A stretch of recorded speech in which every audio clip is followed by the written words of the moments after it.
Bonjour tout le monde, nous revoici en direct sur Facebook pour un petit temps de communication avec vous. Le principe est tout simple, je vous réexplique comment ça va fonctionner. Déjà, je ne suis pas seul, je suis Anne de Bombix et je suis en compagnie de Juan Rodriguez et Fabien Riffaut, Oui. Bonjour. les deux auteurs de Décrocher la Lune, que vous connaissez certainement. Et comme Bombix a 10 ans, on s'est dit que tous les mois, on allait vous proposer une petite pastille avec une petite variante, une nouvelle manière de découvrir les jeux que vous connaissez déjà. Et donc ce mois-ci, on vous propose donc une variante coopérative pour jouer à Décrocher la Lune. Alors, Fabien, est-ce que tu peux nous expliquer en quelques mots, s'il te plaît, comment on joue à Décrocher la Lune déjà? Décrocher la Lune, c'est un jeu de construction avec des échelles qu'on n'a pas trop réussi à faire très droites. Donc l'idée, ça va être ensemble de faire une construction avec le plus haut possible, sachant qu'à chaque fois qu'un joueur fait une erreur, il fait pleurer la Lune, il prend une larme, et quand les larmes sont épuisées, la partie se termine. Voilà, il y a Juan qui nous montre un petit exemple. Voilà, Voilà. mini exemple. On a un dé qui donne une contrainte à chaque fois. Donc on doit soit toucher une échelle, soit deux échelles, soit monter le plus haut possible, car l'objectif, c'est quand même de décrocher la Lune. Donc voilà, en très rapide. D'accord.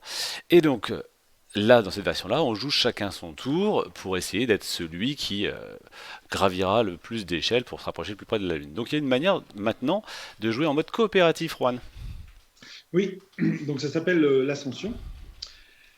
Et donc en fait, là, on va, depuis toujours, on a envie de faire des belles choses avec Décrocher la Lune, ce que le jeu le permet, de faire des constructions élégantes, tout ça. Et donc, cette variante permet de jouer tous ensemble euh, pour faire un joli résultat, Mhm.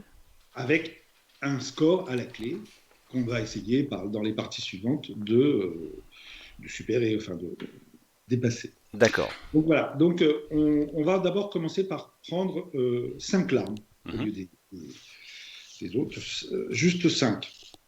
Et on va jouer avec ces 5. On joue de la même façon, les règles s'appliquent exactement pareil.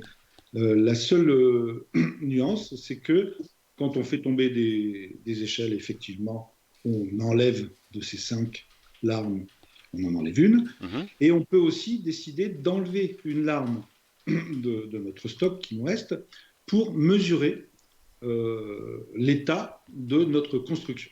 D'accord. Donc là, Ensuite, je vous montre le visuel d'explication pour la construction. Juan, explique-nous comment on compte les points du coup, s'il te plaît. voilà. C'est-à-dire qu'en fait, pour une échelle qui va chevaucher le haut de la boîte, on va marquer un point par échelle. Pour chaque échelle qui va être complètement au-dessus de la bordure de la boîte, on va marquer 3 points. D'accord. Voilà. Donc tout ça, ça nous donne un score. Et puis, par contre, on enregistre ce score, puis on continue à jouer. Et ce qui va, la partie s'arrête, soit quand il n'y a plus de larmes, enfin quand il n'y a plus de larmes ou quand il n'y a plus d'échelle, Mhm. mais quand il n'y a plus de larmes, 2 cas. Soit c'est parce que on a consommé une larme parce qu'il y a eu une chute et donc voilà, la partie s'arrête. Et à ce moment-là, on prend le dernier score qui a été enregistré, Mhm. mesuré. Soit on se décide d'arrêter la partie en mesurant parce qu'on D'accord. est fier du résultat. Et à ce moment-là, on consomme la dernière larme pour prendre la dernière mesure. Très bien.